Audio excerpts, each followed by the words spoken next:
¿Te has preguntado cómo es el baño de un avión? Aquí va.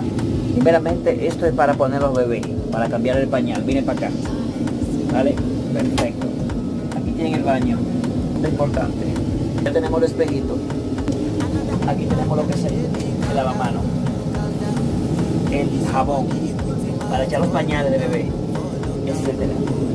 Y aquí también, para echar más cositas. El papel, miren el papel. El papel. El espejito, respiradero.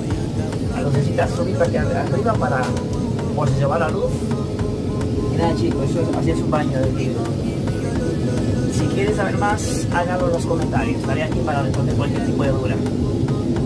Esto absorbe el piso solito y aquí la puerta se bloquea.